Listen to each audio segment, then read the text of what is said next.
the battery, improve the performance of the tool. Now, if you've been watching power tool videos for any length of time, you probably already know the answer because everybody uses drills and impact drivers to assess whether or not this is true. Well, tonight we thought we would use or do something a little different. And what we're going to do is use a jigsaw. Now, this is a D-handle jigsaw because we know a lot of Makita guys watch and they enjoy grabbing things by the D. So here's what we got. The very first one is going to be on the flex jigsaw, going to be the 2.5. Then we're going to move up to the 5 amp hour battery. We have the 6. And then, of course, what's up, Sharush? We've got the 10 amp hour. Now, the 6 and the 10 are lithium pouch cell batteries. So they are absolutely going to increase performance because, well, they are better batteries. But that's kind of the point of what we're doing tonight, is we're showing that batteries do indeed matter. Now, these are all fully charged. Let's get into it. But before we do, how is everyone doing today? What do you think? Do batteries make a difference when it comes to jigsaws? Oh, and by the way, this is Douglas fir. Oh, I can't read that name. I'm just going to call you Tembo. This is Douglas fir, so this is on the scale. This is about 3 times harder than pine. Yes, it has holes all through it because we used it for testing before, but that doesn't really matter because we're going to try to avoid the holes as best we can. Adjacent wind. How you doing? So just to show that this tool does indeed work, it is operational. There you go. Don't forget to hit the thumbs up. That is, just double tap your screen if you're on your mobile.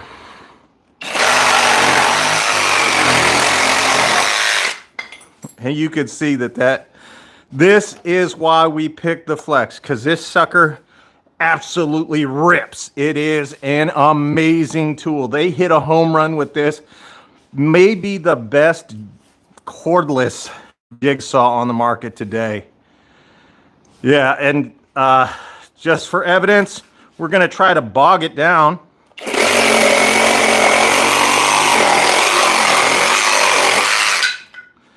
We are pushing it. Here, I'll go to the right hand so I can really push.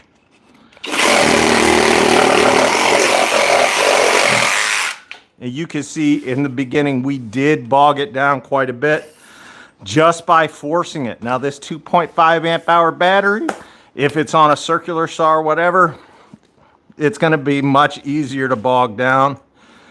And we've got some tests later on where we're going to have this blade, which is a brand new Diablo general purpose blade. We're going to have this all the way totally engulfed in the wood as we cut through it. So there will be no let up. What's up, Jamie? Do you prefer a D handle or a bear grip?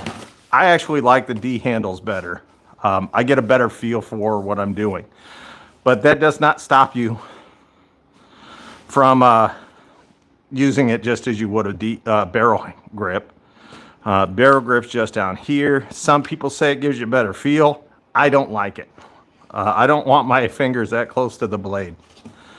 Not that I worry about it, but it is what it is. So here we go. We'll do this one more time with the 2. Somebody count it.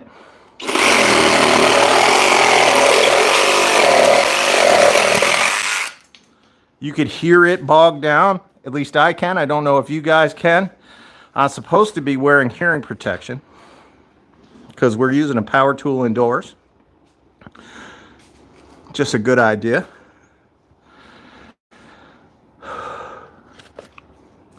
But this is an amazing tool. Like 100% awesome. Trying to get consistent here.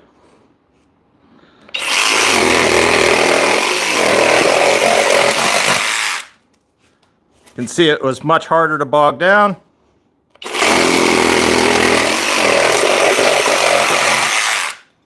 I wonder.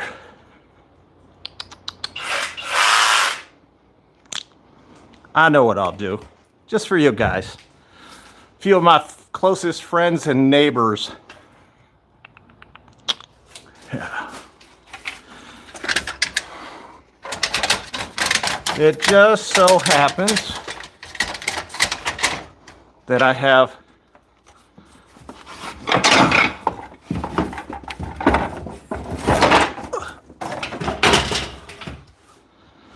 a brand new piece of Douglas fir. I actually like building with Douglas fir because it's extremely hard and extremely versatile. Plus, man, look at it. It's beautiful.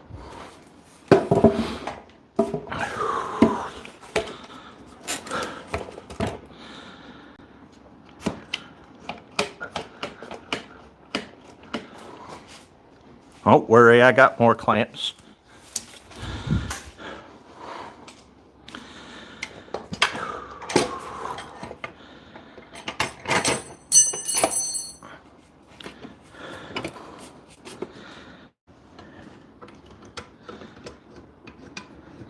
Here we go.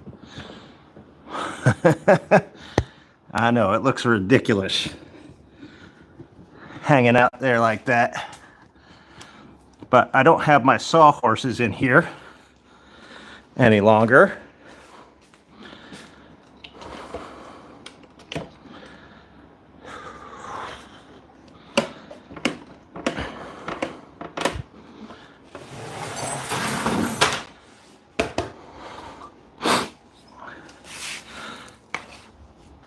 So all the stability is down at that end, nothing supporting this end. So we'll be able to see just exactly how these tools perform, or how this tool performs doing this.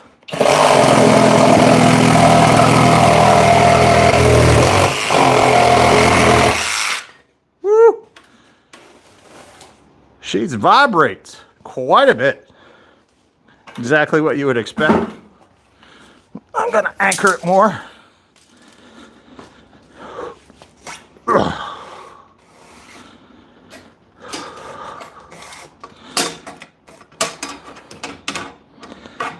The way I am doing this is not ideal, but it's for science, or just to have fun.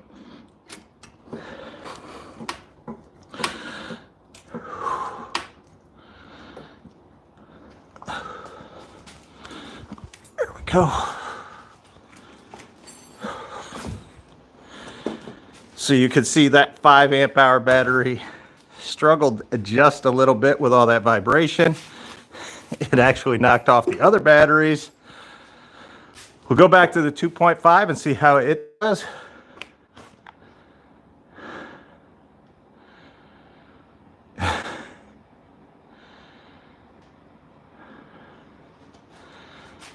Uh-oh. We got a holy war in the chat tonight. Come on, guys. We're all just tool guys. Let's enjoy it.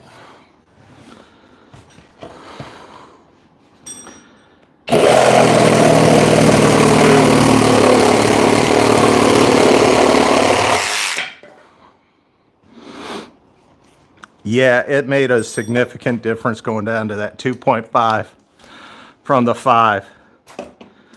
Show you again. And I'm left-handed, so this is awkward.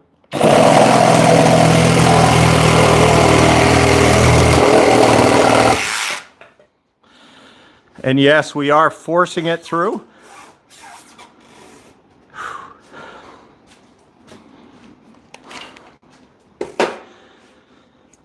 Let's go up to lithium pouch cell. This is a 6 amp hour battery.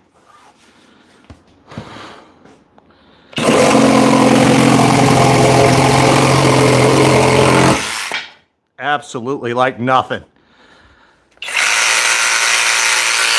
This is probably how I would set this up if I were doing it, is with that 6 amp hour battery.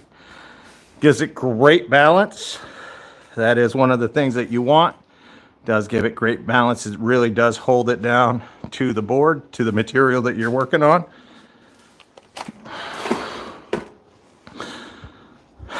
And then there's this.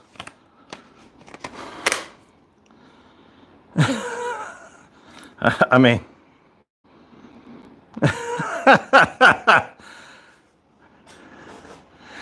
yeah, don't use a 10 amp hour battery on your Jigsaw. This is ridiculous. It's like using one of these big batteries on your impact driver.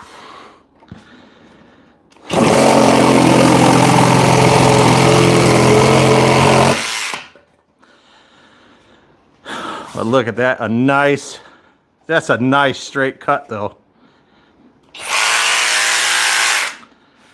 It does make a difference. So the basic question that we were going to ask tonight, look, this, I'm going to support it, but look, it won't even sit straight with that 10 amp hour battery on it. It's ridiculous to have something that big on here.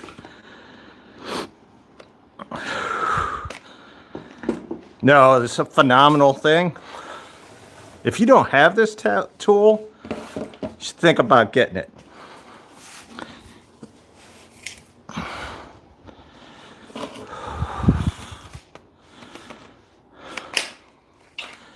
I'm going to try to do some offhand right-hand cuts.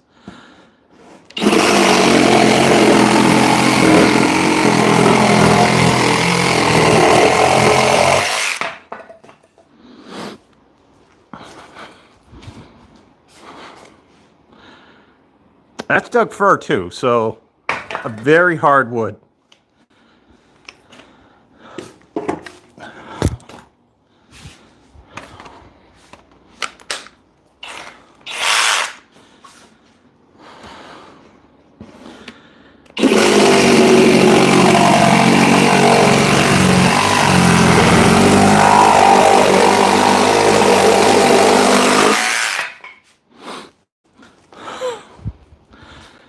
It's got Pernelli's disease, or Peyronie disease.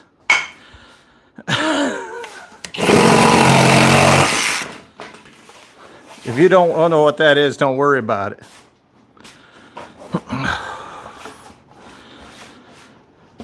Having fun yet? Paul W's here. JP, how you guys doing?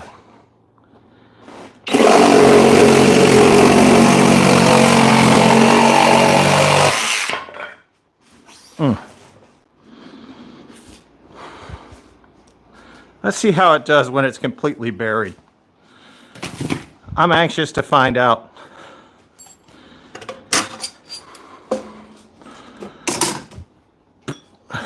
I know you are too.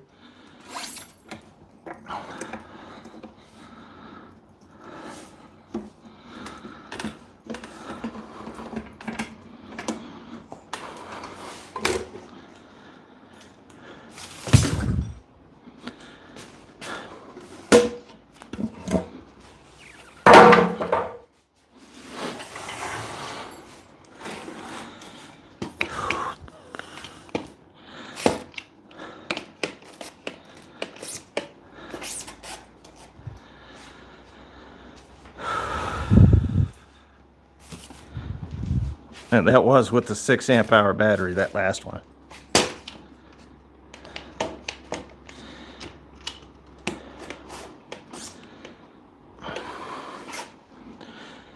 Do you think it'll matter if it's buried? Will it make a big difference? Oh, the 2.5 or the 2 amp hour, I think it's 3.5 stack lithium for flex.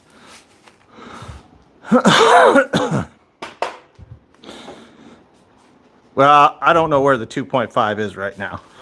I'm not going to worry about it because I wouldn't use it on a Jigsaw anyway unless I was doing something very small.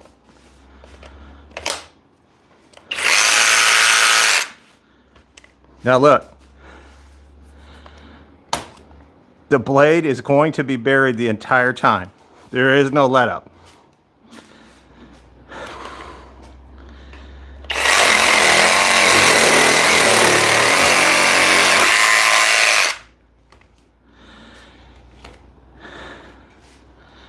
We snap the blade.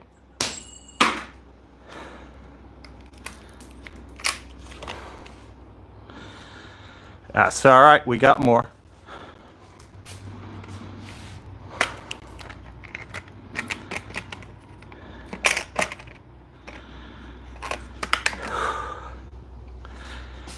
Yes, we anticipated this breaking.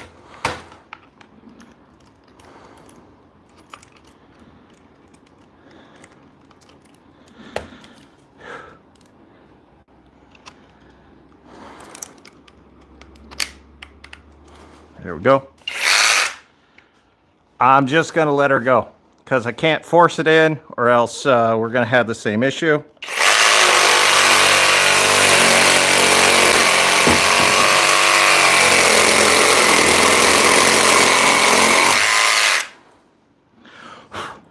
Buried it and went just fine.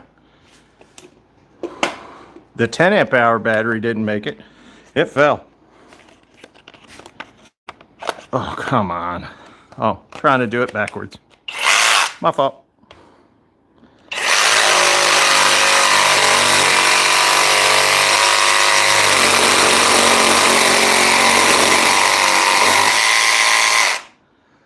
Could you guys see which one was faster? Which one did a better job there? Was it the 2.5 or the 5?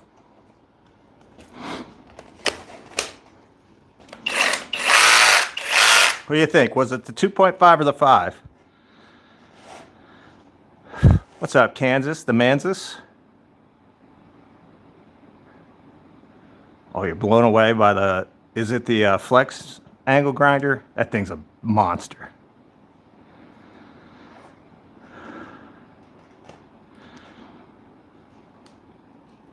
Nope. I am not running it in orbital mode because it doesn't have an orbital mode.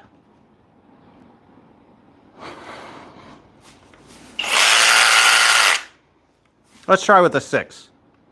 Since you guys didn't answer the question, I'm just going to move on and do the 6.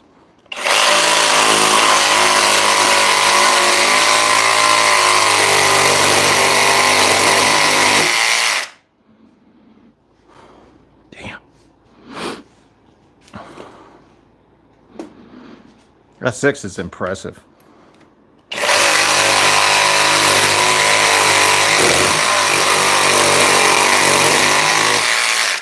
Look. Even when it caught up a little bit, it just kept going.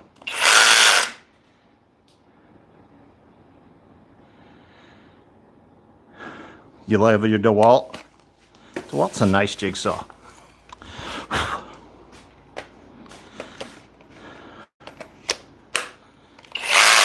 Another 10.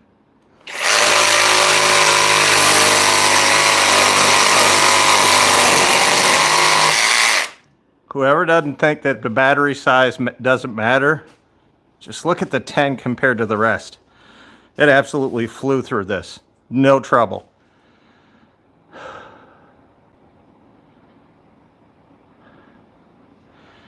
All right. Let's try it again. I kind of dug that.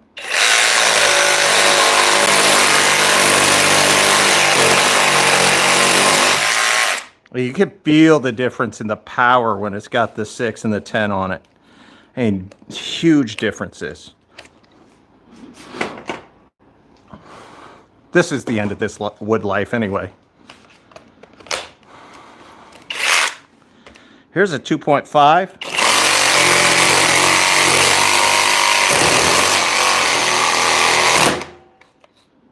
Broke another one. That's 2, Diablo.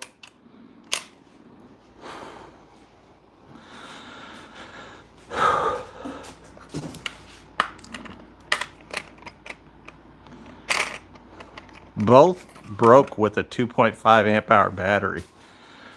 Because the 2.5 just doesn't have the juice to push through it. So when it binds up, it binds up. There's nothing you can do with it.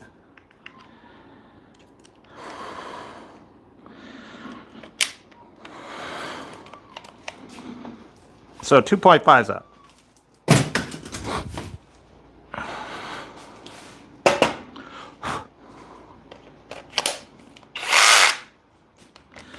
Go to the same area that just snapped with the 2.5.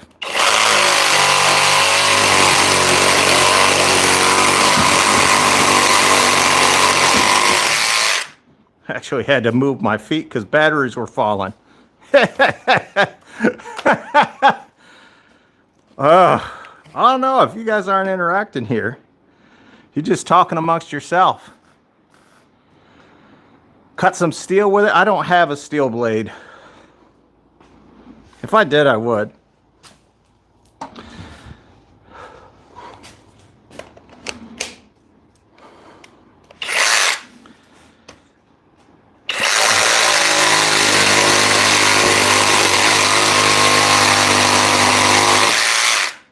You could just see the difference.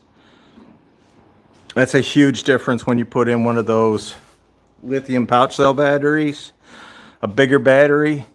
So I'll just explain it to you guys using a couple of batteries I got laying around here. This is the only explanation you'll ever need about batteries on YouTube. So listen and listen well, or don't. Whatever floats your boat. All right. 2 different Metabo batteries. This one is an 8 amp hour battery if it's in a 18 volt tool, a 4 amp hour battery if it's in a 4 volt tool, or an 18 volt tool, or a 36 volt tool, sorry. 4 amp hours if it's in a 36 volt, 8 if it's in an 18. This is a 2.5 amp hour battery. If it's in an 18 volt tool, this is a 2.5 amp hour battery. So there are a cluster of batteries in here for 2.5. What are they, like 6?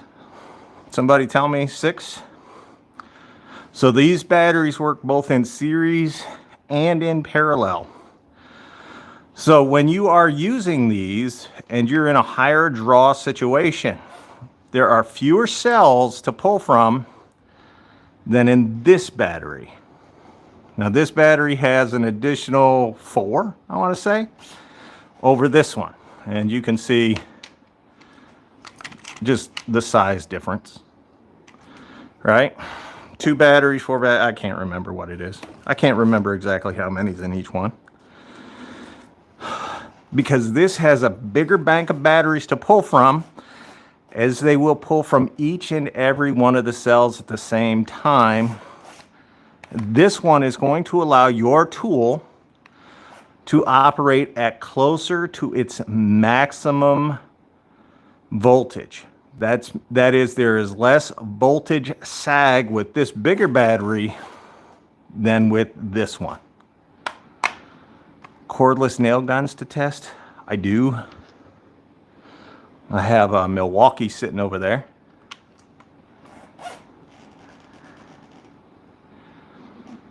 Yeah, the people that say battery size doesn't matter, that it's only for runtime, they don't know anything about tools. I mean, absolutely nothing.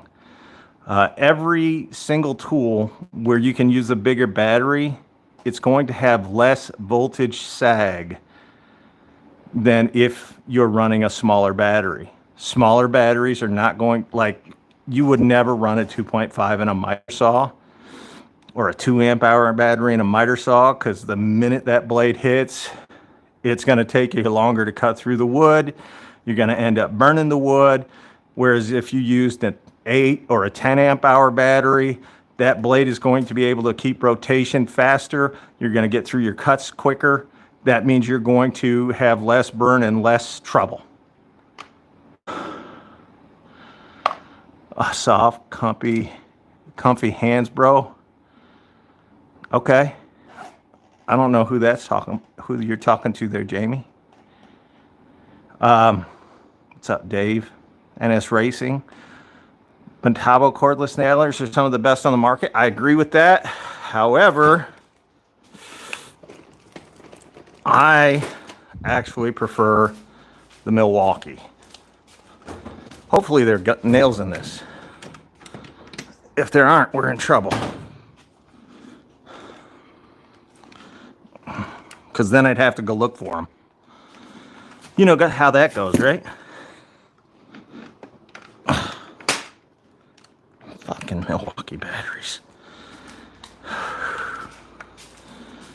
Yeah.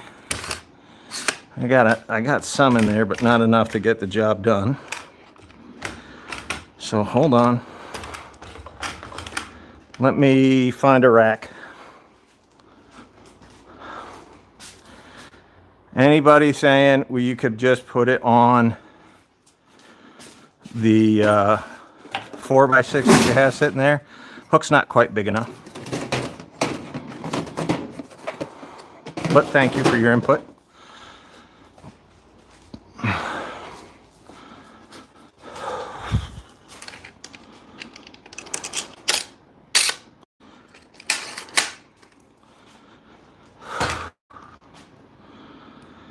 There is. I don't like the mode button on this, but you know, plenty of you guys like the mode.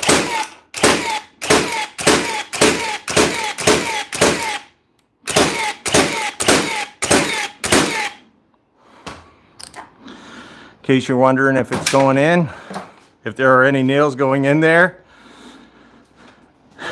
the answer would be, why, yes, there are. If you look, well, in here and right here, you can actually see the nail embedded. And that's, I mean, they're all below the surface. So I'd have to adjust it for this softwood. I have it set to Doug fir.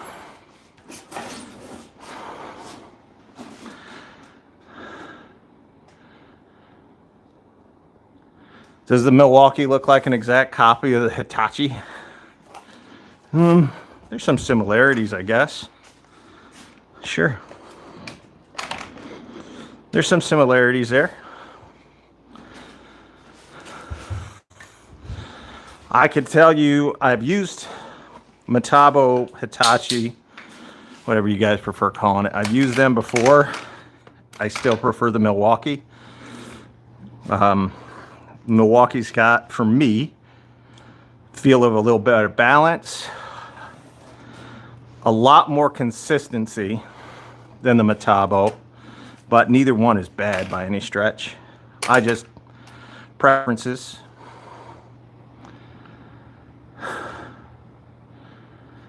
This weighs a ton? Nah, not at all. Like, maybe, I don't know, 4 pounds, give or take. That's nothing. Like, I don't feel it. Some of them you do.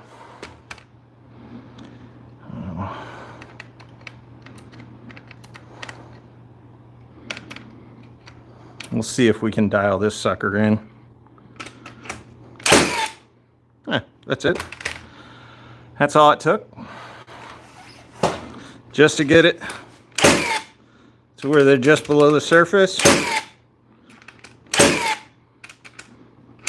You'll notice I use 2 hands for most tools. Provides better stability, less likelihood of having an accident, and you don't have to worry what your other hand is doing.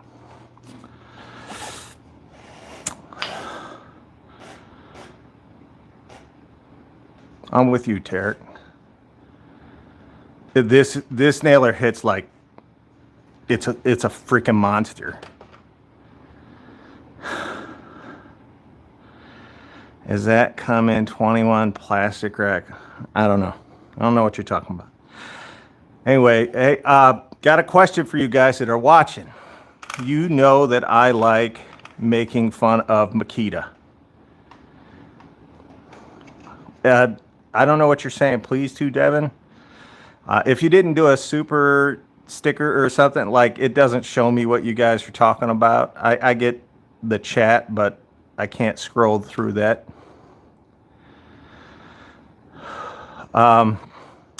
This, yeah, 21. This is the 30. They do make a 21, sorry. You think this is 9 pounds? Come on. If only there were a way for me to find out. You stupid thing. I actually prefer the 21, but that's okay. I have a 21, but it's pneumatic, and it's a rigid. And I love the weight of the rigid pneumatics. Gotta set it on the floor. We're gonna find out.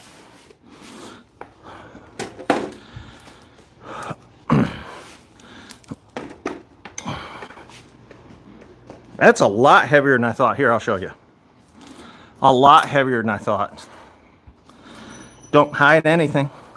Look at that. 11.2 pounds. Sorry. It's giving me a thing on there about my orientation.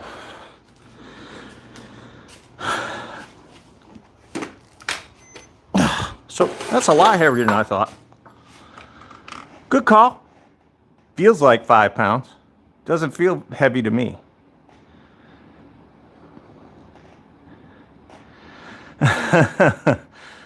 What's up, Juan? David Melendez, how are you?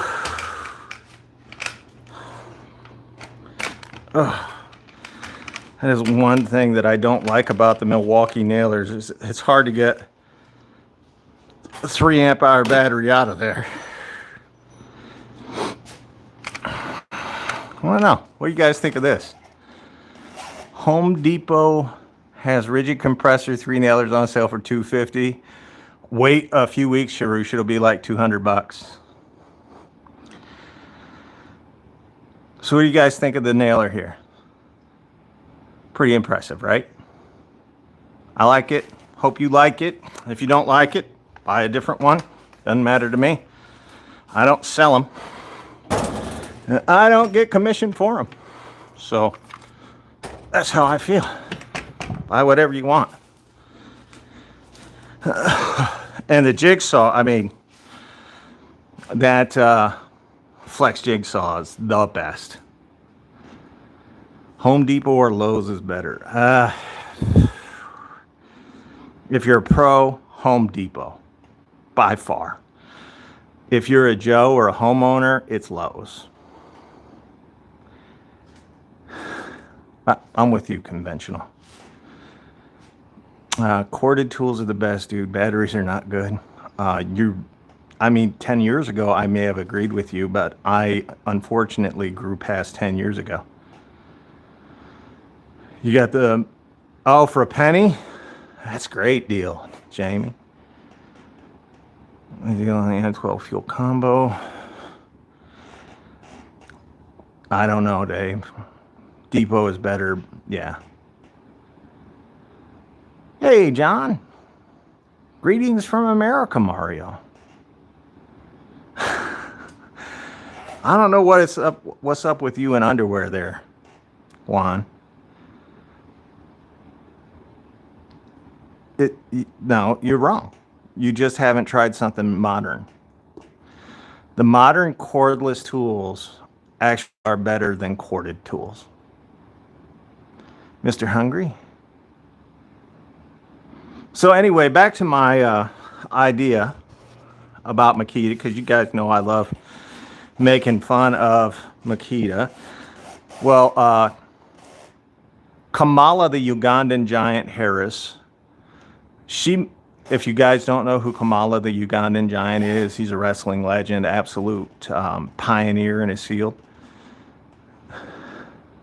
So I am going to, I've been thinking about, since Kamala Harris did that I'm a man video or whatever it was, like bunch of dudes just say, I'm a man and I do whatever. I thought about spoofing that, but using Makita and just going really over the top with it. But I don't know where I can get a dress my size.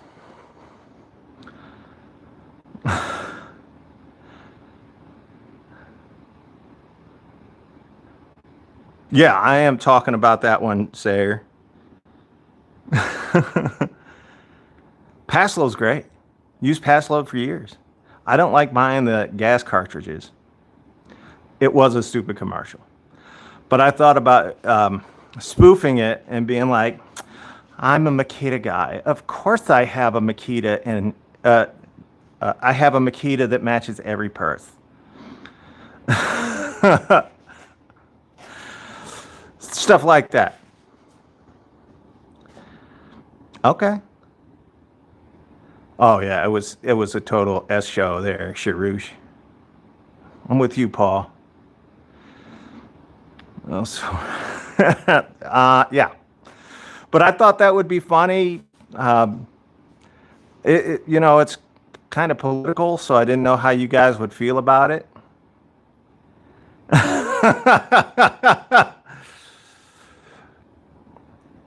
Yeah, I could probably get it. I don't care, Devin. Yeah, Makita was good like 2014-ish is probably the last era that they were top-notch professional grade. Today, they're just trash. He did. He has some oil for you. Oh, he does he, Dave? Nick, we cut some wood. A lot of wood, apparently. I mean, a lot of wood. Dug fir, pine. Went through some 4x6. Butt dreads. What a name. I worked in the as a commercial and industrial builder for 28 years. And then for 4 years after that, I was one of the largest solar installers in the country. Had contracts with the U.S. government to do solar farms on military bases. So if you're asking if I'm qualified to give an opinion on these tools, I would guarantee it. Yeah.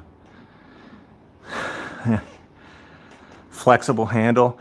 I was thinking about like one of the things that I would do is I could go to like I was thinking maybe Dollar Tree would have something like a fake tongue, and like attaching it to a drill bit, and then calling it the Makita salad tosser.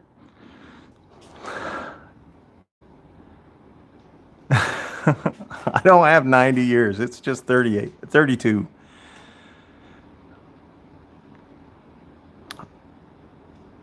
Oh, yeah, they brought a lot of the... Senko's pretty good. It's not my favorite. I'm wearing flannel. That's true. I'm wearing flannel. That proves it right there. What did I do? 28 years as a commercial and industrial builder, and then 4 years as a solar installer.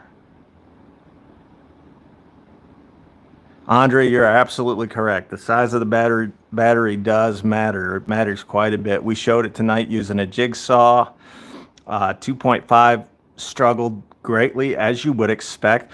There was a channel, the guy gives absolutely the worst advice on building stuff. And he used I can't remember what saw it was, but he used a saw and he put a 2 amp hour battery on it. And he's like, corded tools are better. But if he had put a bigger battery on that, on the saw that he used for the battery operated one, it would have performed above what a lot of the corded tools can do.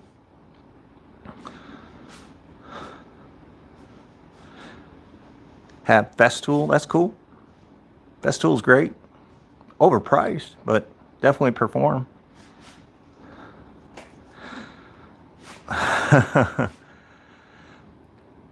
I do not have the Flex 3.5 there, Quint.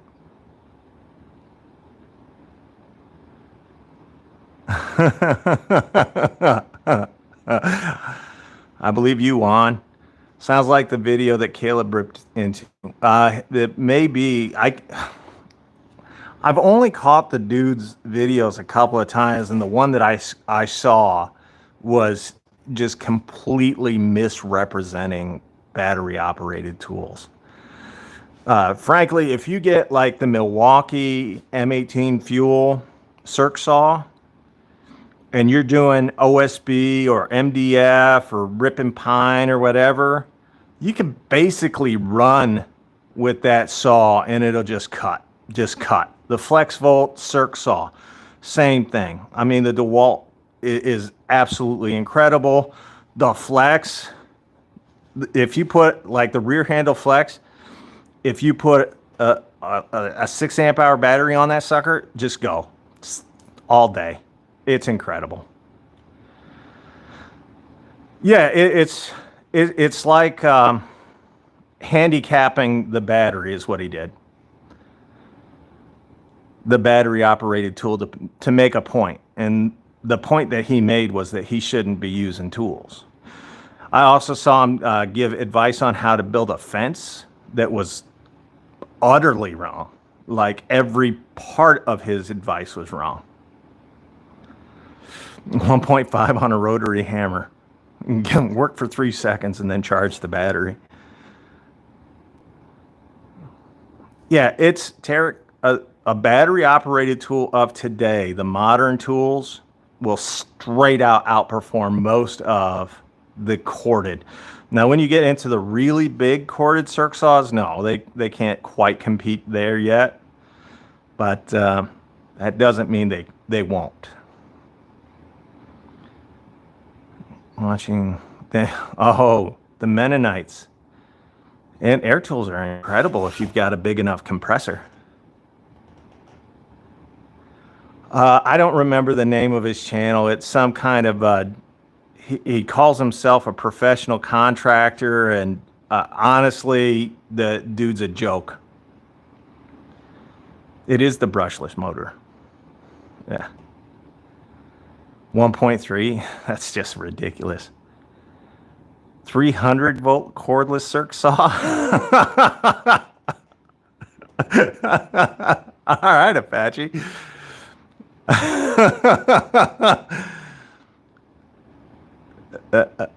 Oh yeah, he was like, oh, you don't need to. First of all, he's like, you didn't need to trench the bottom of the fence to make sure that it was all level across. He's just like, cut it at the top. And I'm like, oh, you're not going to be cutting a fence on my property. I mean, I can see it, but you want to make sure, first of all, he was just digging a hole and he put the post in a hole and he put some gravel around it and then filled the rest with dirt, packed it down. Well, that fence is going to shift over time because that's what they do. No concrete involved there at all. I mean, it was just a complete hack job. And then he's like, as he's putting it together, he's like, just let it sit overnight so that it'll settle. And then the next day you can come in and put all your stuff, and there's no need to brace it. And I was like, I would absolutely kick you off my property. Home Renovations DIY. That might be him, JT. I don't remember the name. I just saw a couple of his videos, and I'm like, yeah, I'm not going to watch this hack. Picture when I was younger. Too cheap to buy a bag of concrete. It's ridiculous. Well, it's worse because he was doing an entire fence on a customer's backyard. And I was like, shocked at how shitty his work was. Like, I would absolutely 100%. First of all, if I was his employer, I'd fire him. And by the way, homeowner, you're the employer of the contractor. So if you don't like the work that they're doing, you're 100% allowed to fire your contractor. The other thing is, don't give them money up front. Put everything in an escrow account, and the contractor who bids the job should be able to afford the materials and whatnot for that job. So you should not be giving them massive amounts of money up front. It's just ridiculous what some of these dudes do, because they're just out there to rip dudes off. But you 100% want to put it into an escrow account, hold that money until the job is done, and then give the money to your contractor. Don't do it before, and make sure that you're satisfied.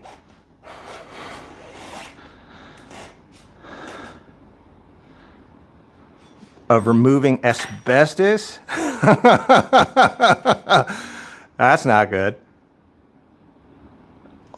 When I saw the puny battery, yeah, JT, it was, I've only seen like 2, maybe 3 of that dude's videos, and I was like, I'm just amazed that this guy has any followers. What's that? Sorry, I missed this. What you are saying is that no money down. No, I am not saying that, you schmuck. You need to learn how to listen.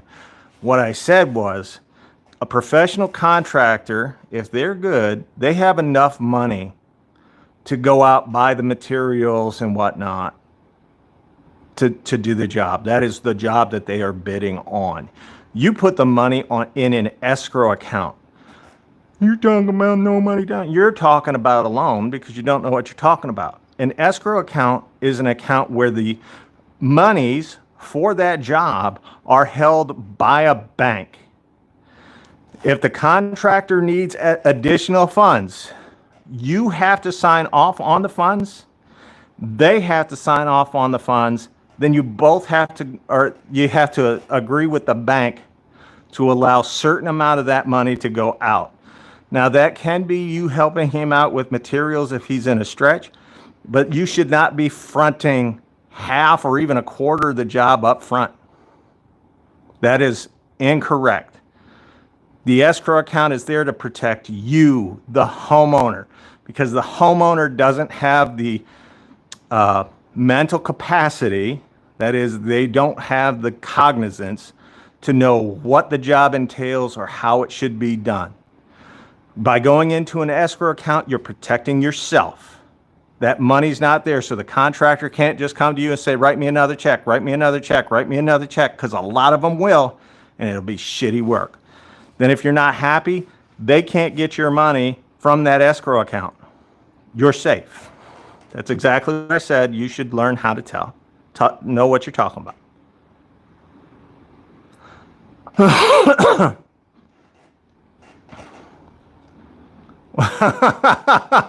Cody, that's funny. That is funny. Sorry, I had to. Bauer is king of the crap. You're a builder in Desert Mountain? Cool. I just buy the material from Menards.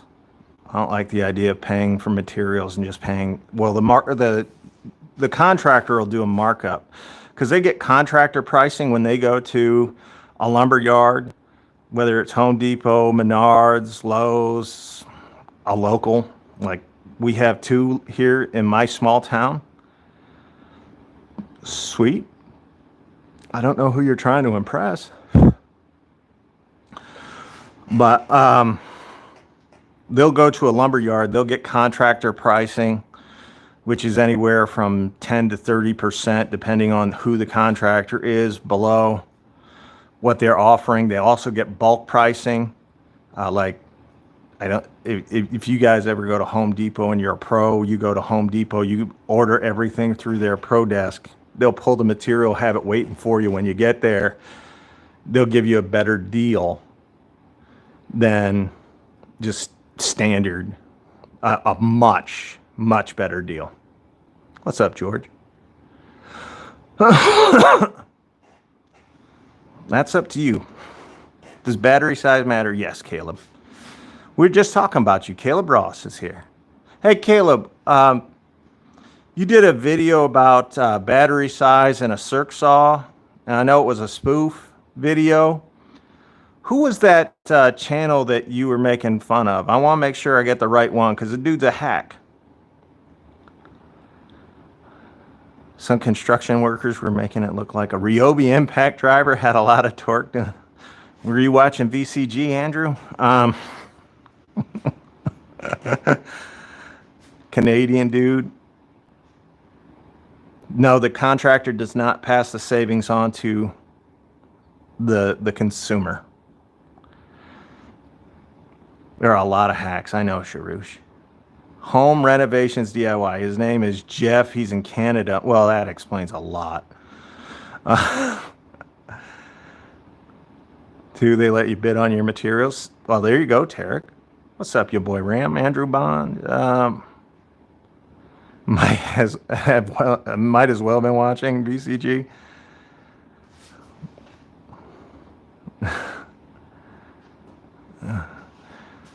So if you guys missed it, we broke two Diablo general purpose blades, both using a 2.5 amp hour battery, because the battery wasn't enough when the blade got bound.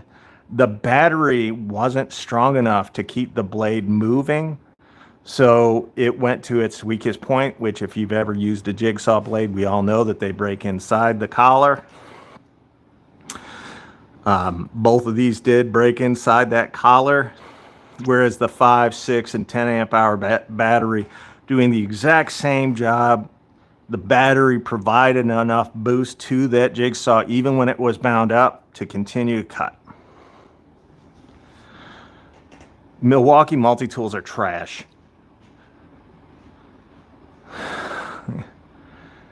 Pours CG into his drills. Poor Caleb. Get a Flex multi-tool. I had the Flex angle grinder. I don't think I've had their OMT. I love the dewalt OMTs. I absolutely think they're fantastic. Yeah, I'm not paid by anybody, so I can tell the truth to everybody. Which brand do I recommend? Depends on who you are, what you want to do. There's no one brand that's perfect.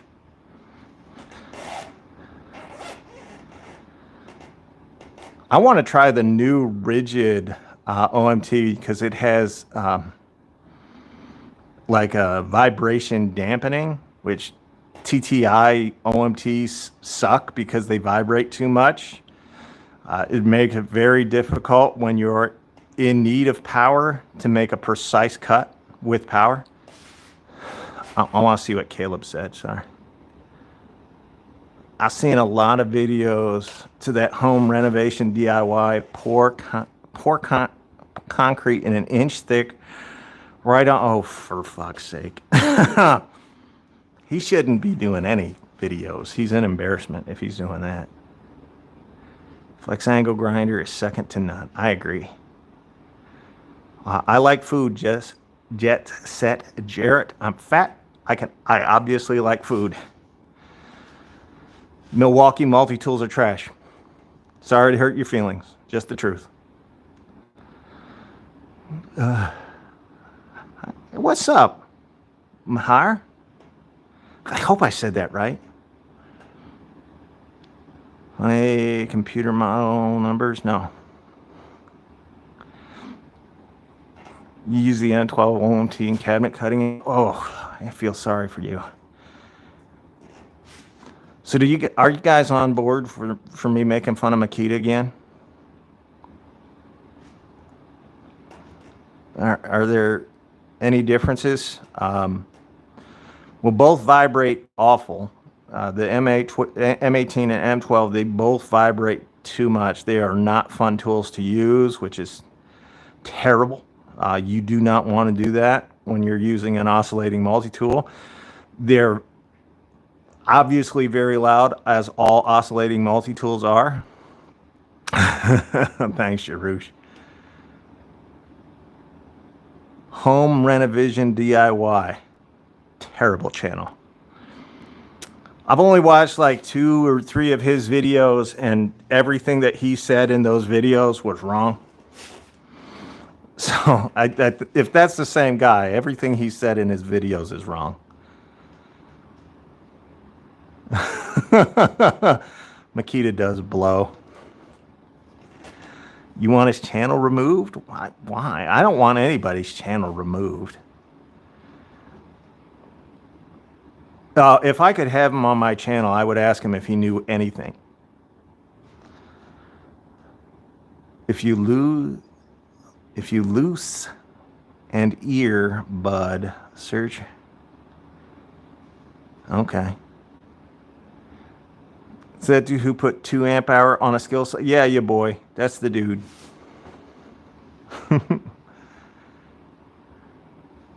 That's what I'm saying, Quint. That's why you, as a homeowner, escrow accounts are the best way, because there are so many bad actors in the construction field right now, because there's so few actual laborers. For every one person that comes into the trades right now, there are 5 dudes leaving the trades. They're retiring or they're going to do something else. So the talent and skill gap is huge in the trades right now, and it makes it more dangerous for the homeowner, because a lot of the dudes that are out there, and you'll know who they are because they pull up in their rusty truck. They don't have any kind of insurance, and as homeowners, you don't know to ask for insurance, like proof of insurance for a contractor, because that is huge, and you want to make sure that it's current. You want to make sure that they have references, actual people that you can talk to, addresses of some of their past work, so that you can go check it out for yourself. Because a lot of what these guys will do, if they have references, is they'll give you the name of some of their friends, and their friends will tell you how great the job they did was, because they know you're not going to go over to the job site and look. Absolutely go and look before you get any work done. You want to know what type of professional you're dealing with, and whether they can be trusted. That's just 2 ways. Make sure they're insured. Make sure that you can check out their references and their work. And then the most important one is put all your money into an escrow account for the job. I'm with you, Robert. That's perfectly said. Cheap labor ain't skilled. Skilled labor ain't cheap. What's up, Ren?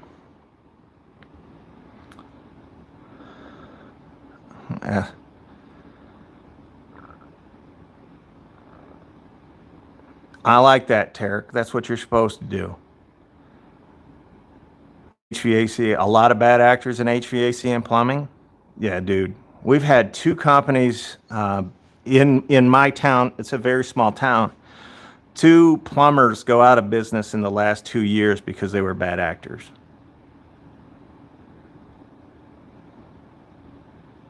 What's up, Renegade? How you doing? Well, that's true. Unskilled labor isn't cheap, but they've got to start somewhere. You can tell, like, I think even the most neophyte homeowner can go out there and tell if their contractor knows what they're doing. If you're an experienced guy, like I'm old, I can't do a lot of my own work anymore because I've got some physical impairments. Plus I have Alzheimer's, and that just makes it extremely bad or difficult for me to go out there and do some things, because sometimes I just forget what I'm doing and I walk off. Just the truth. But if you know what you're looking at, you can absolutely identify a good contractor from a bad contractor in seconds. What's the question, Paul? I missed it. When a guy says they can show up tomorrow, that's not the guy. Oh, if you get 3 bids and one of them is like ridiculously cheap, that's a guy that's out there just to steal your money. What's this? Industrial pallet rack installer. Okay. Yeah. What was that question the Boston guy asked? If anybody has it.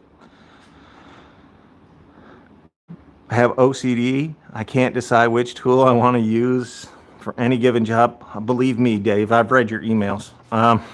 Still looking for the perfect combo.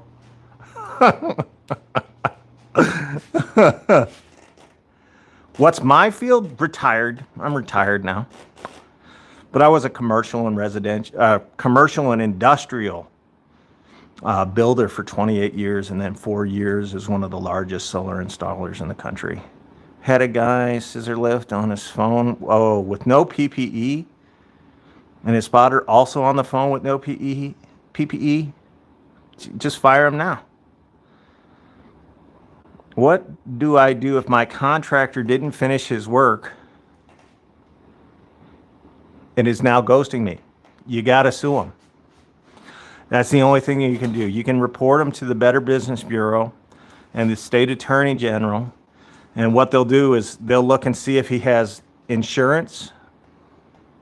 A lot of these dudes don't. They'll look and see if he has insurance, and they'll threaten him, kind of. And if he doesn't have insurance, then they're going to tell you to take him to court and sue him. And then in the meantime, you're going to have to get another contractor in there, and this time put the money in an escrow account. But you're going to have another contractor come in there and finish the job. That's all you can do.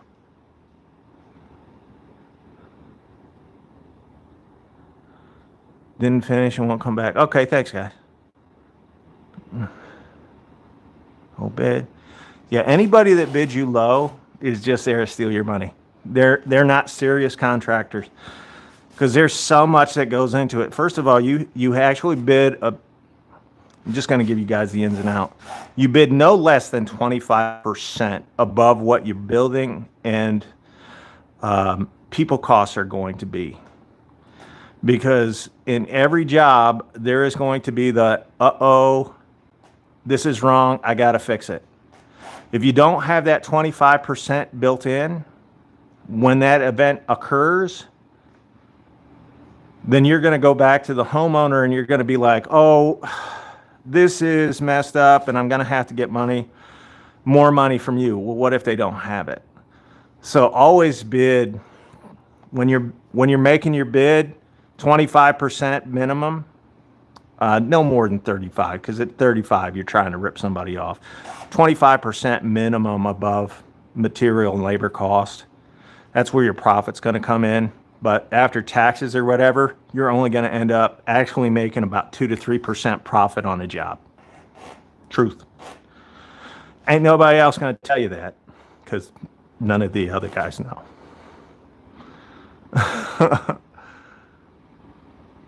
I missed something Howie said. What did Howie say? After them. The boys and go after them. That's funny. Consumers assume those crazy low bids are going to save the money. No, because you're going to end up spending 2 or 3 times more than that having somebody qualified come in and fix it.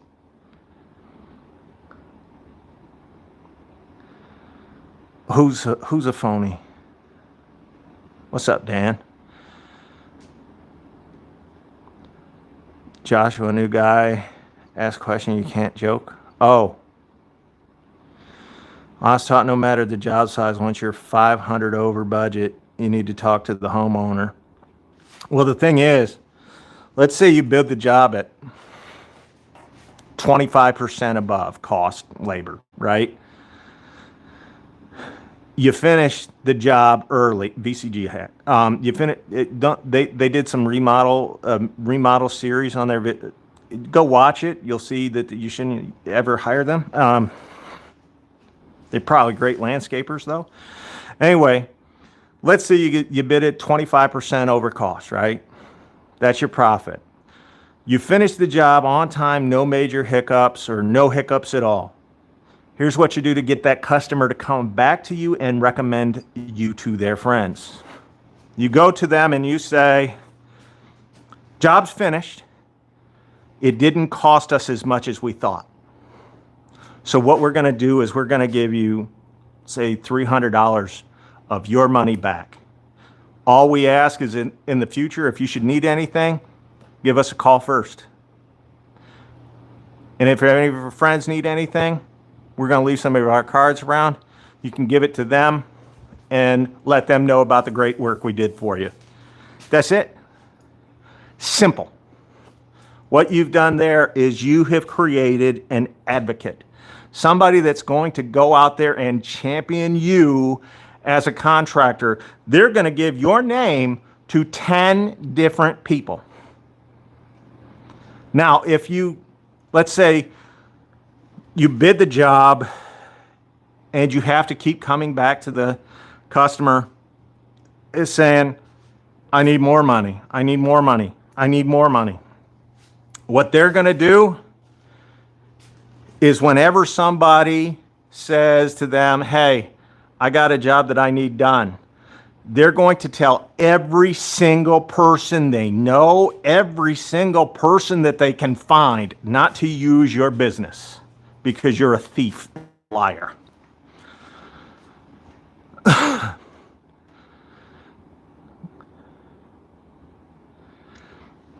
Gonna do hand tool review. I've been doing hand tool reviews for a while. Sorry, I missed that. I'm 23 years old and my boss is starting to get my feet wet with project management. That's awesome. I'm interested in any words of wisdom you have. Go with an open mind. Listen. Listen more than you talk. When you're first starting out, you're going to want to know why the materials are bid this way, what materials are going to go into a job. You're going to want to get with the grounds crew, the people that are actually there that are doing any of the building and whatnot. You're going to find out the type of soil that they're using, what obstacles they're meeting while they're doing it, so that if you're ever working in that area again, you can build it into your bid. Half of being a great contractor is knowing how to bid. And then as a project manager, unfortunately, once you get to that position, you're the guy that's going to keep everybody on task. If somebody's falling behind, you gotta enforce the rules. You gotta push them along. Sorry, I had to answer that one. What tool brand do I recommend? Boss, again, it depends on what you're doing. If you're a professional, if you're a homeowner, if you're a serious DIYer, if you're retired, it's different for everybody. There is no one brand that I recommend. The closest I get to is Rigid, because that's what I use at my home, Rigid. They're the best bang for the buck, best value in the tool world today. Too much drill dough. Dan does like sitting on those drill doughs. Last year we built homes for two brothers consecutively. They were both idiots. And you have to get past sometimes, 95% of the time it's wonderful, sometimes not so much. Yeah, that's normal. I do not. I don't work in bridges.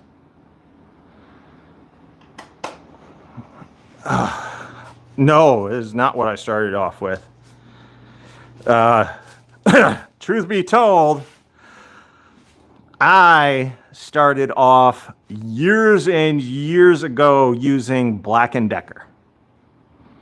But that was so long ago.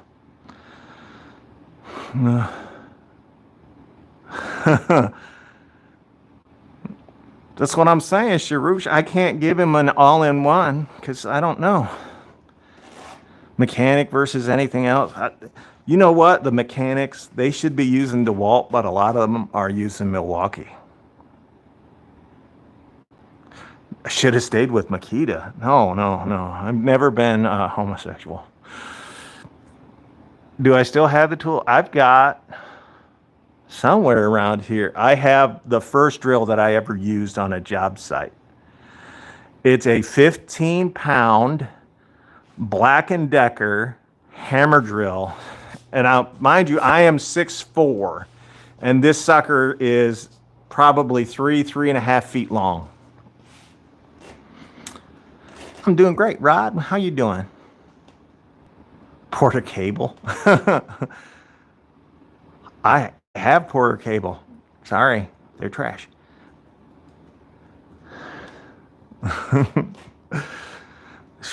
I remember the storm. Yeah, it's huge. I've got it around here. I kept it. And the funny thing is, all you guys look at my tools now and you're like, oh, they're so clean and stuff. And then you look at the tools that I used on the job site and they're just caked with crud, but they still worked. I used to take that Black & Decker apart twice a year to get the brushes out, to clean the motors. It was just something else. Chicago Electric's gone. No loss. Only hurts for about a minute. Dan, you speak from experience there. Crocodile. Oh, yeah. Great belts. Yeah, Porter Cable was more into woodworking than anything else. They were never great. Crocodile clothes, okay. They're nothing like they were back then. No, the Black & Decker, believe it or not, for about 30 years, Black & Decker was the professional grade tool. Like absolute best. Everybody carried Black & Decker. Hello, Marita. I don't think of a Riesel tool. What is the worst brand today? Oh, that's easy, Quint. That's Makita, hands down. Worst tool brand in the world today. Overpowered, underpriced, or overpowered, or underpowered, overpriced, underperforming, absolute trash. Makita's the worst brand because you get nothing for your money. So how they're yeah, Tarek, so do I. That drill you'll never get away from me. I used to have it hanging in the garage before I got all the drills and stuff. I used to have it hanging on the wall as a reminder of how far I had gotten in the construction industry from where I started. And to give you guys just full disclosure, the last 6 years that I was in construction, I was the PM. I was the guy out there making sure everybody was doing stuff. I wasn't, when you start out in construction, you're working for somebody else. You're going to do that for about 5 years. Then you're going to take the next 5 years, you're going to learn how to work for yourself. In the first 5 years, as you're doing stuff, you should be asking the project manager and the owner of the company the things that you need to know to start your own business. Just be upfront with them. Most of them do not mind. They'll give you that information willingly because you're asking about them. How did they start? What did they look for? How did they bid? Things of that nature. What are the biggest pitfalls that they found? They'll tell you. Then for about 10 years, or until you want, you're going to run your own business. As you start out, it's going to be long days, 14, 16 hours a day. There's nothing you're going to do about that because you're trying to establish it. You'll know when you get to a point where you're going to hire another crew. When you hire another crew, you're going to cut down to about 12 hours a day, which is still a lot, but it's not too bad. You can manage that for the next 3 years. Once you get your second crew to come on, you're going to pull yourself out of the field. And you're going to start doing the day-to-day operations of that business. That is all the accounting and everything. You're going to work with other professionals to make sure that you're working with your head and not your back. Only a fool works with their back the entire time. Don't be a fool. You're starting your own business. You need two things first: good insurance and a good attorney. You have to have the insurance. With that, you're going to want to have an umbrella policy that covers errors and omissions. A flash and a fish tank. A fish in a fish tank. They don't know the rest of the world. If they only had Makita, you don't know what you're missing. That's 100% true. Bringing a barbecuer to cook lunch on the job site, I think it's a great idea. It's a great way of building team loyalty.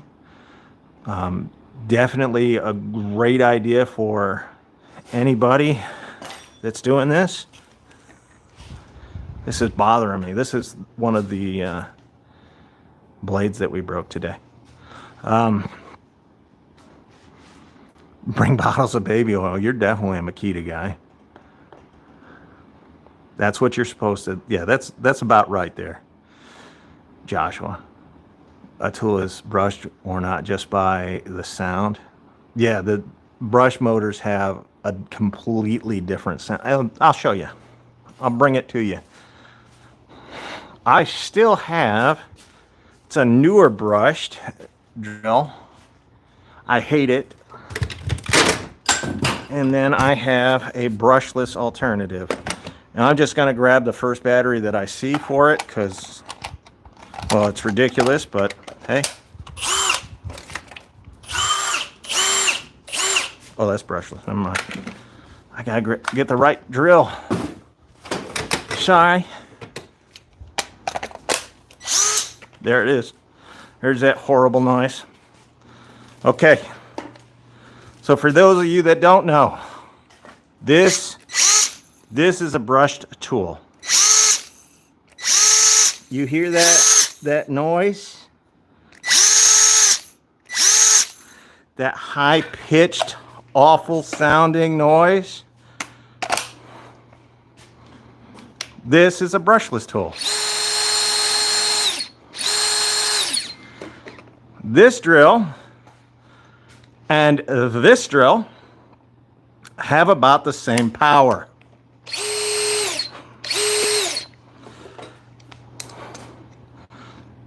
You see the size difference?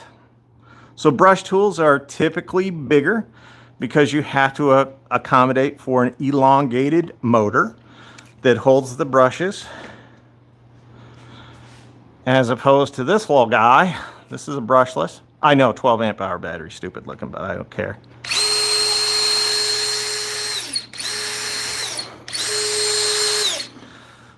Smaller frame in here because the motor is about half the size of the one you're going to find in here.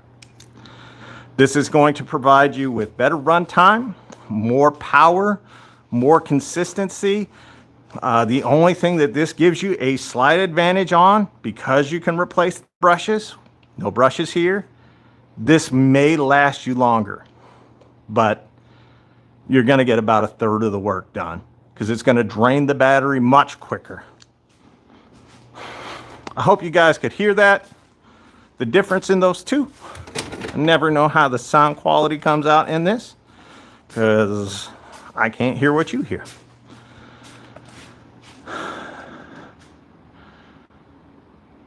Do we have, yeah, a lot of them actually. Caleb Ross is down in Florida. I think Renegades is down in Florida. Was it Paul? There's another one that said that they were in Florida as well. But yeah, we have quite a few. I didn't catch who it was, just stating fact. I don't know what you're talking about, Jamie. Paul. Oh, Paul's in Pennsylvania. My bad. I can't remember who the other one was, but I know we had at least 3 or 4.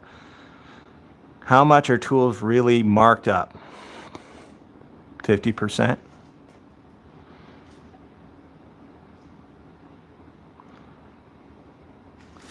I'm assuming you're talking about the trigger.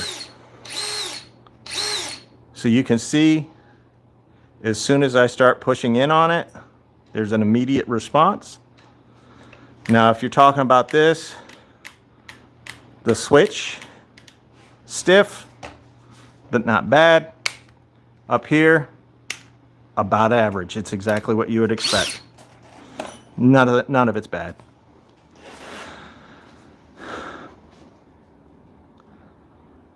To the crisp, I don't know. Oh, the forward back switch is easy. It's not terrible, no. No worries, Octane. Play the song Bruno Fantasma. I don't know what that is. Sorry.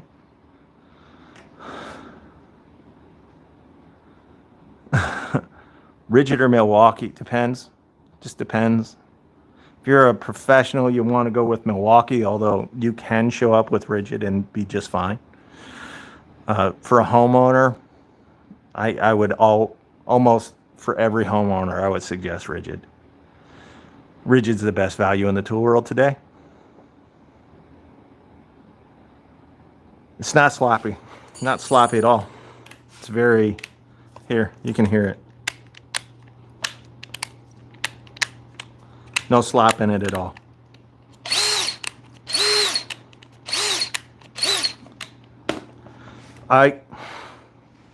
Okay. Little thing about this, I'm going to give you guys, especially you homeowners, this is for the homeowners out there. Contractors, do whatever the hell you want, I don't care. For the homeowners, one thing you're going to want to learn how to do, if you don't have huge hands like me, when you're using a drill, use your middle finger on the trigger. You're going to use this finger to point. This is going to force you to hold that drill straight. You're pointing at where you want to go. Also, if you use your left hand for driving things in, you do not have to worry about the drill catching, because even if it does, it'll turn into your body. Into your body. You have a lot more movement this way than you do this way. Okay? So left hand to go in, middle finger. This is how you can tell. Middle finger, point where you want to go. Always going to be straight if you do this. As you take it out, put it in your right hand. Again, rotational force as you're removing will bring it into your body. You're going to keep yourself safer if you use the tool properly. Just my suggestion. Use it, don't use it, whatever. Noodle, don't noodle. Avocados. Doesn't avocado mean testicle? Shit, because I'm on the batteries. That's all right, Captain. What brand should I look for corded? None. Festool? Grizzly? What would I recommend for a scraper? You know what? I really, I like the feel of the Cobalt over at Lowe's. And if you're at Home Depot, Milwaukee's got a brand new one that's nice. Not anything Milwaukee that is not a power tool and isn't their 6-in-1 wire strippers ain't a professional grade tool.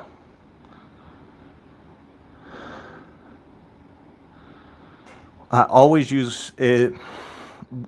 So the hand that you're going to use to hold this, right, to take the bit in or out, should have a glove on it.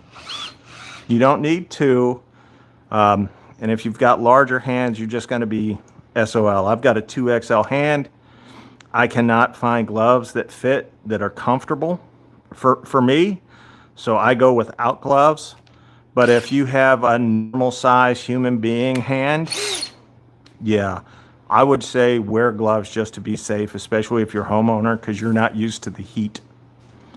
Now, as a professional, you will get to the point where your fingers are basically dead. Like I cannot feel the end of my finger here. And it's just from years of abuse over time. So you do get to that point where you don't have to wear gloves. Who determines what a professional grade tool is? Try the people that use them. Like if you take a ryobi to a job site. What's up, Daniel? If you take a ryobi to a job site, what you're going to find out is not only can you not keep up, but your tool is going to build up heat. It's going to end up not lasting quite as long. And in a professional setting, a ryobi is, you're going to be going back to Home Depot within a week to replace it. Whereas if you get a Milwaukee Fuel or dewalt, say the FlexVolt line or whatever, what you're going to feel is, or what you're going to see is those tools carry a ton more power. And as a professional, that power does stand out. What's your opinion is skill, power tools? Skill saw is great. Everything else is a joke. I understand, Aaron. I'm just explaining to anybody that saw the comment. I wanted to say something about it. I've heard good things, but I wouldn't buy them. No. Skill saws, yes. Skill everything else, no. I'll work on that. Giant hands and the M12s are just a little small for you. My fingers get, I hit my fingers a lot using the M12 because the contour of it, they don't give me a place to put my thumb.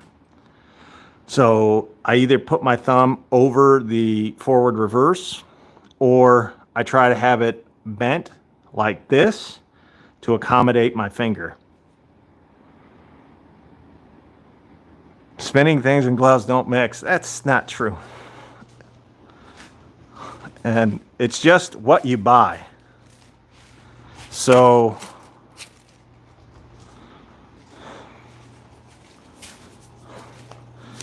what you're going to do, I'm just going to demo this real quick. This is a ½ inch, this is a ½ inch. Now look, I'm going to use this little rigid subcompact. I do not expect it to do anything. I'm just going to demo with it tonight.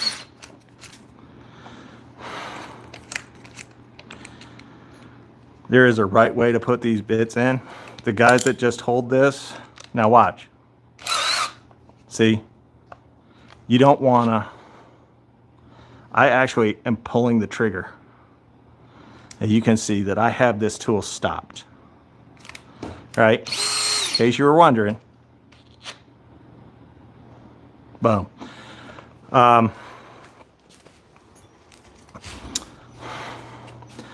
But with these tools, what you're going to do is you're going to find as you're setting something, right? Now, I had my fingers on this the entire time, but I was not squeezing it. I'm only using my fingers as basically a guide, a way to hold.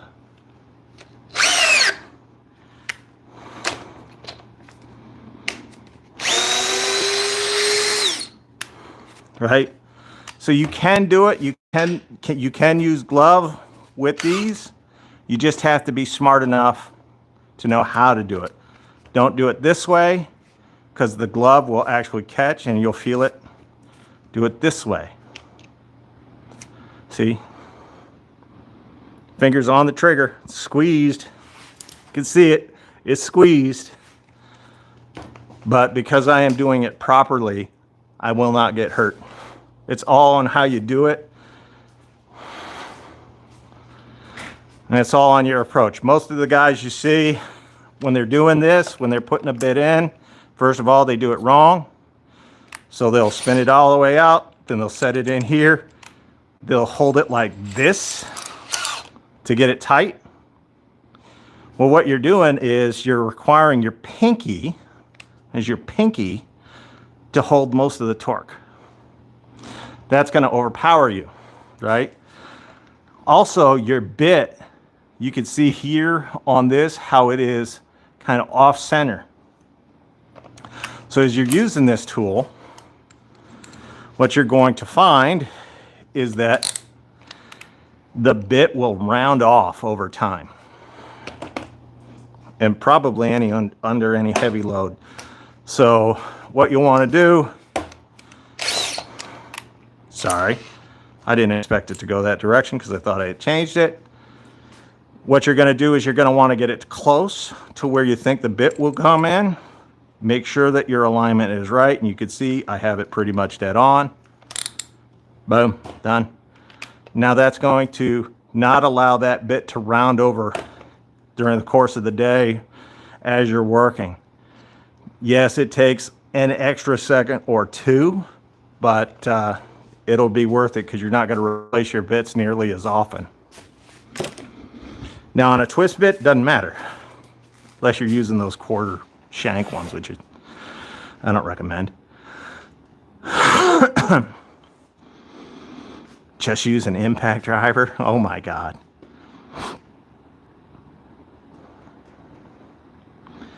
NorCal, how you doing?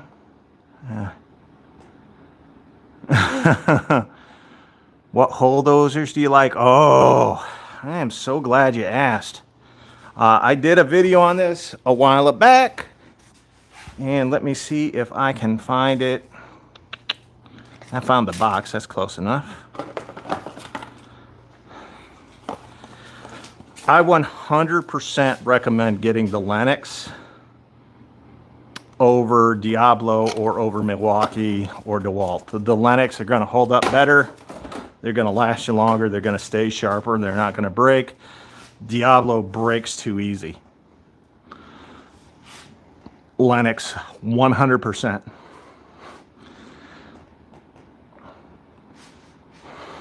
$1,800 fingers. That could be $1 million. What?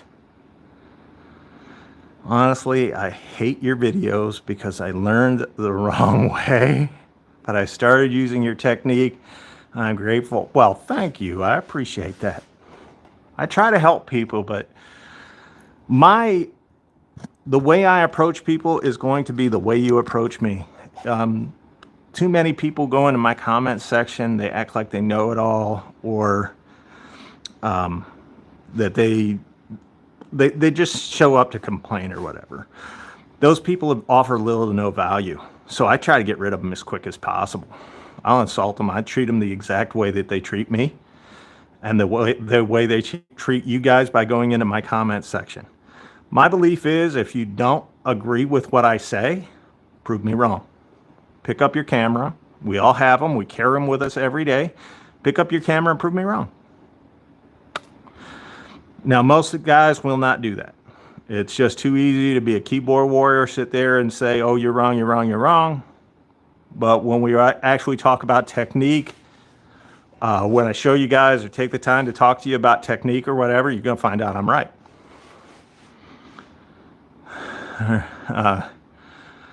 Person by watching, yeah, they can sum up a person by watching a 1-minute video. It's kind of funny. Kickback is fun. It can be. It'll wake you up for sure. But a lot of the guys that watch those 1-minute shorts and they think they know everything about me. I don't ever talk about my professional experience in a short, and I rarely ever do in a live video. So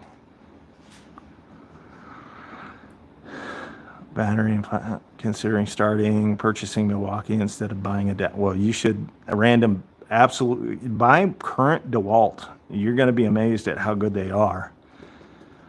You just learn what kickback is. Yeah, the left-hand driving technique. I'm a big proponent of that because it's all about safety. Thank you, Cesario. I am a big advocate for safety. I really think that you guys should learn some of those techniques because they're going to save your body. You'll never see another channel tell you to use your finger as a pointer. For a homeowner, not as a professional, but as a homeowner, use your finger as a pointer to make sure that your drill's going in straight, because that is going to be the best way for you to honestly keep your drill straight as you're going into material. and you'll be able to immediately feel and adjust when it's out of line.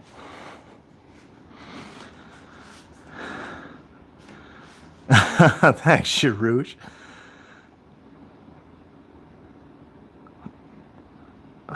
My dad felt for ryobi $100 with a free tool deal. Ooh, $100, half the batteries are failing less than 6 months. Don't buy the ryobis, not if you're going to do anything professionally. Size does matter. Yes, man, absolutely. Look at my drill, and I think it's probably going to constantly want to kick back. I use a forearm to brace against the battery. Plasma, what you're going to want to do, if you feel like, first of all, most of us underestimate the importance of a pilot hole. You guys watch these videos, and I never do a pilot hole. But then again, I am a 280-pound, 6'4" man. That drill ain't going to hurt me no matter what it does. It's just going to come into me because I'm using the proper technique, right? But if you're in an area where you're going in hardwood, you're joining two pieces of wood with a large fastener, you're going to drill a pilot hole 1/2 inch less than the length of the fastener, because that'll give it enough bite into the new material, and it won't split the new material. And then you're going to go one size. You're going to use a drill bit one size smaller than the diameter that is the threaded outside part of that screw or whatever. So 1/2 inch smaller, one size smaller. You're going to drill that pilot hole, and then you're going to use the drill to drive that fastener. That's going to give you the best possible joining. There you go. Paul W. got a build up a callus. You do kind of, but Makita guys build calluses on their knees. What's your opinion on the ryobi and ryobi Pro? There is no ryobi Pro line. Ryobi is straight for homeowner. Absolutely nothing about ryobi is pro. You can use their pin nailer or the brad nailer or finish nailer as a pro, and a lot of guys do, but none of the rest of their tools belong anywhere near a job site.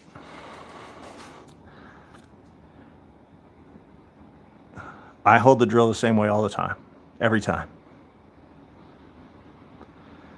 I mean, not to do that. Yeah, I know what you meant, but yeah, there is no pro line in ryobi.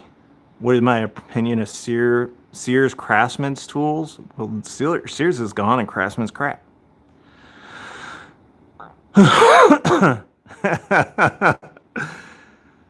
Ryobi tools are basura. Any of you guys getting upset with the Spanish subtitles in my videos? Because pretty soon you'll be able to listen to your favorite content creators in Spanish. YouTube's working on that, and they expect it out in 2026.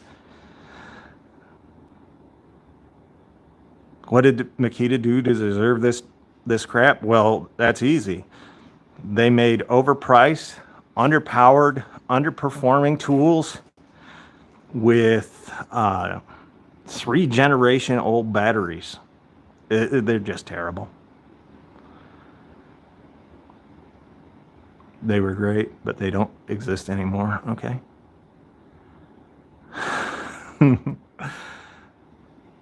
You have several watt in their bulletproof. Sorry, I'm sick of bending over, so I'm gonna put this up so I can stand up for the next few minutes until we're finished.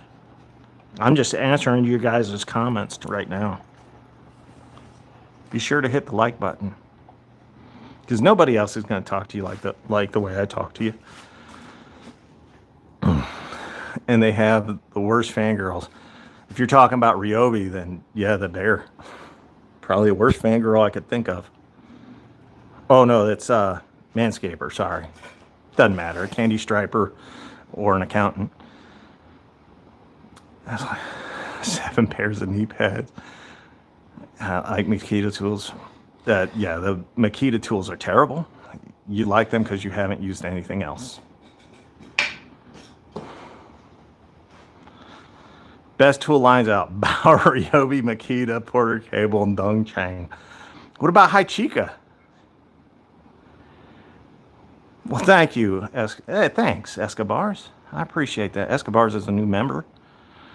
All right. Well, if you guys got anything else for me, any other questions I can answer, Milkman, thank you. Just showing support. I wish I could do more. Man, every dollar counts, and I appreciate every bit. Thank you for that super sticker or super chat or whatever they call it. What about Flex Tools? And I just used Flex Jigsaw tonight on this live. You should go back and watch. Held up well. Her name, less snappy than Makita. I haven't, don't like Milwaukee. You don't have to get Milwaukee. But if you're buying Makita, you're just throwing your money away on bad tools. Yeah, Makita was good 2014. I don't think, when we were, so I'm pulling myself out of the field in probably around 2014. D-handle, Milkman, D-handle. Pulled myself out of the field 2014. And even then, it was rare to see a Makita. Very rare to see a Makita. They just didn't keep up. It's kind of the history of it. So Black & Decker, then DeWalt. Then DeWalt got bought out by Black & Decker. Then it was Makita. And then it was Milwaukee, and Milwaukee's probably been the king of the professional tools for the last 10 years or so. In my estimation, their Milwaukee fuel line, probably the best pound for pound in the business. And I can see DeWalt definitely has started, like, over the last year. They really started to increase the quality of their professional grade tools. And they're 100% right there with Milwaukee right now. And I can't say that even 2 years ago, but this year, yeah. My favorite footwear, Crocs. Oh, you mean for the job site? That's easy. Brunt. Or Brute. No, Brunt. It's Brunt. Brunt boots. They're lightweight. They're durable. They feel good. I have a pair of their steel toe boots, and I think they're amazing. If you don't have Brunt boots, there's other boots out there, but for me, size 14, AAA, very narrow foot. For me, they were the best. Safety Crocs. It's insane how they come out with a new battery a few months, selling their old batteries really 6 months. I know. You want to see the Brunt? Have to find them. They're in a closet somewhere.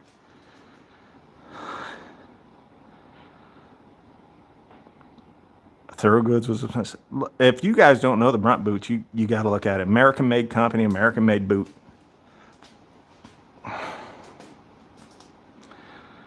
Yeah, the Flex D-handle Jigsaw is by far the best one that I've used. Of course, I had an old Grizzly, an old brush Grizzly that I used for probably 20, 25 years. That was all right. It was very good, actually. And then I got a Ryobi because I wanted to get a cordless one because I got this YouTube thing. Hated it. I hate every second of it. Like, biggest piece of trash jigsaw you can buy. And then I got the Flex, and I think I got the Metabo over there. But I have the Flex, and I don't really need to use anything else. That's the thing, like, you guys know me for using drills and impact drivers. I have 3 circular saws. Yeah. I have 2 reciprocating saws. I have 1 rotary hammer. My thing is, especially now that I'm not in the field anymore, a lot of those tools, a lot of the things that I would show you guys, like how to do or whatever, they're not they're not tips that I want everybody to know. Like, I don't want you to know how to roll a 4x4 to cut it with a circular saw, because somebody's going to cut their foot off and I'm going to get in trouble for it. So I don't want to show you guys that. Can be done. You can even do it with a 6x6 if you've got the right size blade, but it is not something that I would recommend everybody to do. I'm not going to show everybody how to do it. So a lot of the things that I used to do on the job site, which you guys see with the drill and impact, I would not do on a YouTube channel, because you guys are just going to get hurt.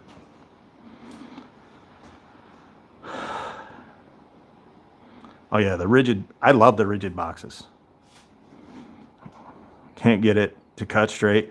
Yeah, that rigid, or that ryobi jig, oh, it's just terrible. It does not hold the blades well, so you get extra vibration when you're using it. It's just a piece of crap. Don't buy it. Are cheap planers worth it? Depends on the planer. So a cheap planer, like there's a DeWalt one, and you guys know the model number better than I do. There's a DeWalt planer. It's about $650 typically. Amazing. And then you've got the Bauer planer, which is 12.5-inch planer, and it's terrible. Like, depend on the style, I guess, but most of them are the exact same. Like, the one DeWalt that I was talking about is the best. The rest of them are all going to be pretty similar. Bauer versus ryobi. I'd buy ryobi before I would buy Bauer. Makes the best tools ever. Between the original box and the 2-amp, there was the same to me besides the updated look. What? Original box? I don't know what you're talking about. My boots free from homeless people when they pass. Oh my God, Dave. You're terrible. You're a terrible person. I know you're kidding though. Although I think you live in California. The rigid box. Did you guys know that Hyper Tough over at Walmart, they now have modular boxes? Hyper Tough came out with modular boxes before Makita.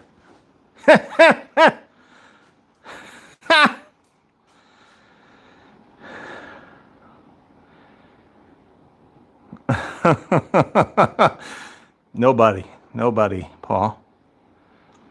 Yeah, it's $69 for 3 pieces. That's pretty cheap. What's up, Tom? How you doing?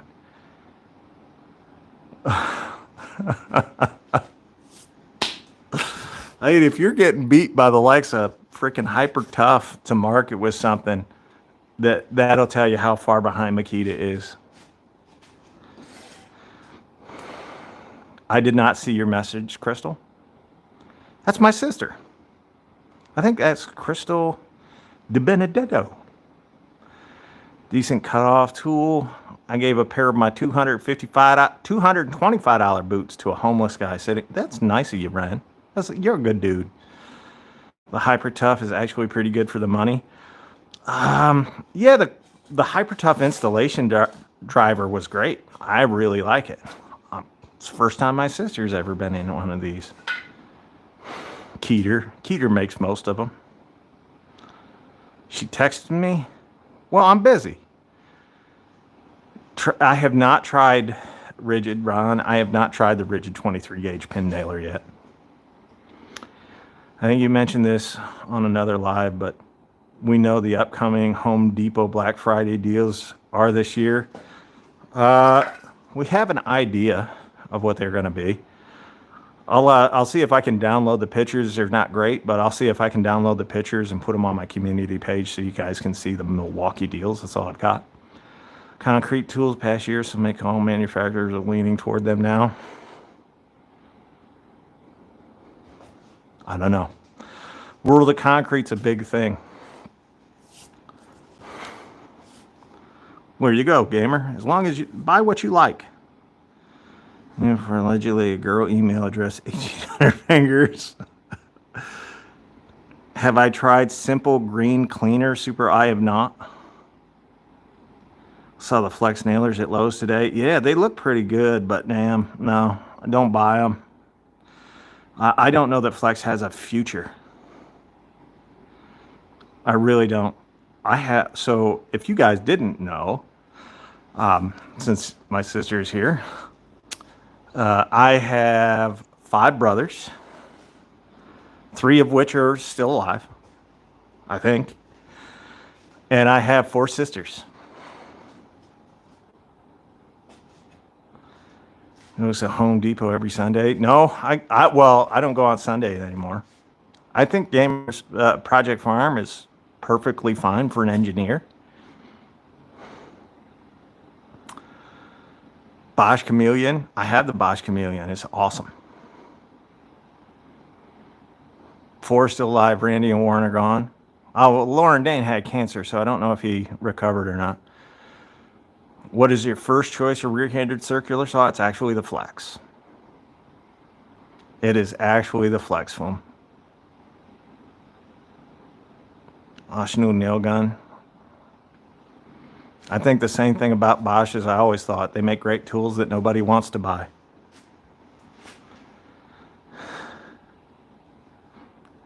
Halloween. No, you can't go wrong with the original.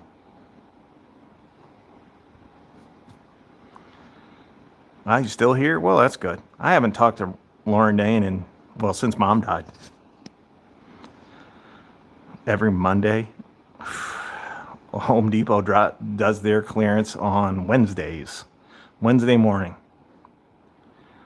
Cooking on gas. Flex makes amazing tools, but nobody buys them. And if nobody buys them, they have no future. Why ain't your sister in the chat? She is. This is Michael Myers, yes? I was just kind of basically say they've been laying low, but are coming back with whatever. I don't know. Good cordless jigsaw. Really like the dewalt. I really like the Flex. I purchased the Flex. Did you? No, she did not. My father taught us that. My dad was a former Marine and a full-time asshole.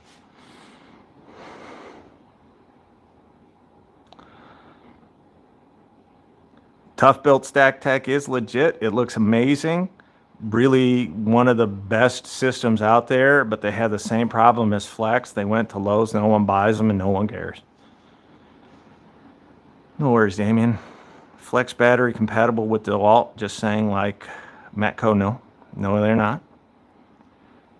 Just aren't. Metabo, yeah, I saw a video earlier today where Metabo is seemingly taking over at least half of the Flex area. the corral or whatever they want to call it, the bay. Flex is taking over half. Heated Jigsaw, I use it for 8-inch aluminum. It's probably all it's good for. Can't ever find them. Tough Built or like, where's Waldo? Yeah, they got kicked out of Menards. They're not at Menards anymore. Flex rear handle, pull along in straight line if you have a good blade. Yeah, that Flex rear handle's something else. Barrel's the only way to go. I prefer having my hand above the work area. I get less vibration. It says we're live again. I think YouTube's telling me to get the hell out of here. We've been on for 2 hours, and I was only planning on being on for an hour or so. But I've enjoyed getting time to talk to you guys after all the testing and whatnot. I hope you enjoyed it, and I hope you learned a lot from it. I don't know, Tom. I haven't used it yet. Money's tight right now. No worries. You guys, Napalm, take it easy. You guys take it easy. You have a good night. We'll see you back here on Sunday, 7 Central Standard Time, as is our normal custom to have a Sunday show. I don't know what we'll be talking about or doing, but we'll be doing something.